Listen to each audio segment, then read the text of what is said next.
Hi, this is Brandon with Precision Defensive Solutions, and today we're going to talk about how important is it to have a manual safety on your gun versus like a typical striker fire where the safety is on the trigger.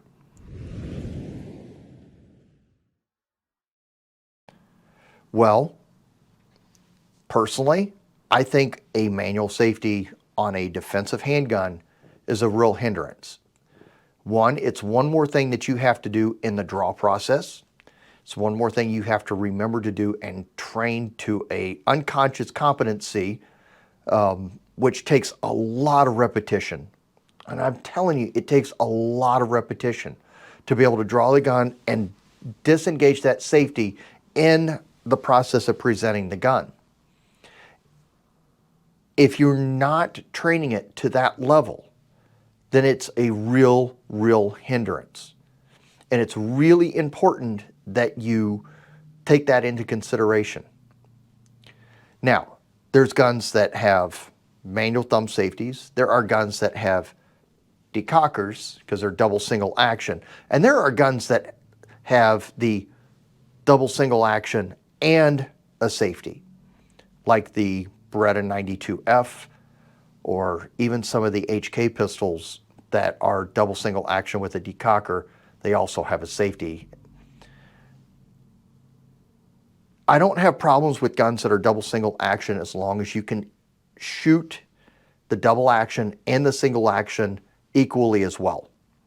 But again, it's another one of those things that you must practice and get used to those different trigger presses.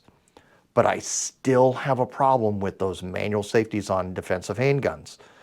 You really need to understand how much practice that actually takes to get it to an unconscious competency. I was a big advocate for 1911s at one time, and I carried a 1911. And my argument was I can get that safety off just all the time because it was constant. Present the gun out, drop it, back on, pull it back. It was just what I did at the range until I was put under a little bit of pressure in one of my instructor classes, and the thumb safety did not disengage, and I couldn't figure out why. Now,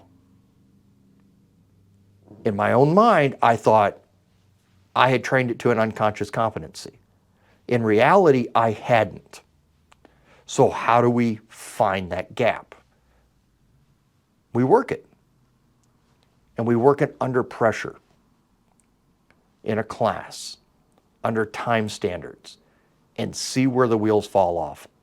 And I guarantee you, if you haven't trained it properly, you will cause it to not work properly, and you won't disengage it, or it won't do it in time, or you won't make the time, or there'll be some kind of problem. Think about that when you choose your carry gun. Take care, everybody. Be safe. We'll talk to you soon.